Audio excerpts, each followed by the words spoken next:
ইলিশ মাছ খেতে কার না ভালো লাগে, তারপরে যদি হয় ইলিশের পোলাও, তাহলে তার কোনো কথাই নেই। এই বর্ষার সিজনে একবার হলেও ইলিশ পোলাও সবার খাওয়া চাই চাই। তো প্রথমে আমি দুটো মাছ সুন্দর করে কেটে ধুয়ে পরিষ্কার করে নিয়েছি, আরও কিছু মশলা রেডি করে নিয়েছি। এখন চলেন আমরা ম্যারিনেশন পদ্ধতি চলে যাই। প্রথমে যে কড়াইতে আমি রান্না করব, ওই কড়াইতে আমি 5 টেবিল চামচ টক দই দিয়ে নিলাম। এখানে যেহেতু দুটো মাছ আছে, আমি সেজন্য 5 টেবিল চামচ টক দই দিয়েছি। এরপরে আমি দিলাম এখানে 2 টেবিল চামচ ধনিয়ার গুঁড়া, এখানে দিয়েছি 3 টেবিল চামচ পেঁয়াজ বাটা। আমি আরও একটু পরে আরও পেঁয়াজ বাটা দিব প্রয়োজন হলে। এখানে 2 টেবিল চামচ দিয়েছি আদা বাটা, 3 টেবিল চামচ দিয়েছি কাঁচামরিচ বাটা। এখন আমি এতে দিয়ে দিব স্বাদ মতো লবণ। লবণটা আপনাদের পছন্দ মতো দিবেন। এরপরে আমি রান্না করা যে রেগুলার সয়াবিন তেল আছে, সেই সয়াবিন তেল দিয়ে দিয়েছি এবং 1.5 টেবিল চামচ শুকনো মরিচের গুঁড়া দিয়েছি। এখন সবগুলো মশলা খুব সুন্দর করে আমি মাখিয়ে নিব, কারণ এই টক দইটা কিন্তু আমি আগে ফেটিয়ে নিইনি। এখন এই মশলার সাথে সুন্দর করে ফেটে নিলে ক্রিমি ক্রিমি একটা ভাব আসবে। তারপরে আমি এতে দিয়ে দিব জিরা বাটা 1.5 টেবিল চামচ। আবার আমি সুন্দর করে মেখে নিয়েছি।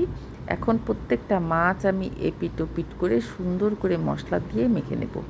মাছগুলোকে এমন সুন্দর করে মাখাবেন যাতে ভিতরে সুন্দর করে মশলাগুলো চলে যায়। আমি একে একে সব মশলা দিয়ে মেখে নিয়ে আমি এখন ঢাকনা দিয়ে ঢেকে দিব। ঢাকনা দিয়ে ঢেকে 10 মিনিট আমি ম্যারিনেশন করে নিব।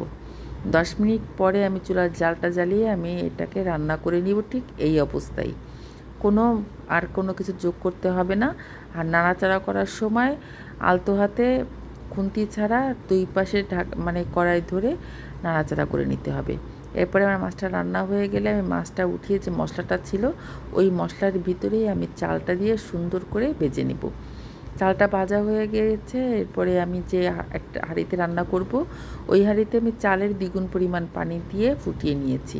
তাতে দিয়েছিলাম শুধু 2টো তেজপাতা, ঘি আর কিছু কিশমিশ দিয়ে আমি চালগুলো দিয়ে দিলাম। চালগুলো দিয়ে আমি সুন্দর করে নেড়ে চেড়ে আমি ঢেকে রান্না করব। 10 মিনিট আমি ঢেকে রান্না করার পরে এই যে 10 মিনিট পরে দেখা যাচ্ছে চালটা আমার মোটামুটি অর্ধেক ফুটে গেছে। আবার আমি 10 মিনিট রান্না করে আমি এখানে চালটাকে আমি সুন্দর করে এপিট ওপিট করে নেড়ে চেড়ে দিব। আমার চালটা মোটামুটি সিদ্ধ হয়ে গেছে। এই পর্যায়ে আমি মাছগুলো দিয়ে দিলাম। মাছগুলোকে দিয়ে আমি এর উপরে দিয়ে দিব পরিমাণ মতো পেঁয়াজ বেরেস্তা।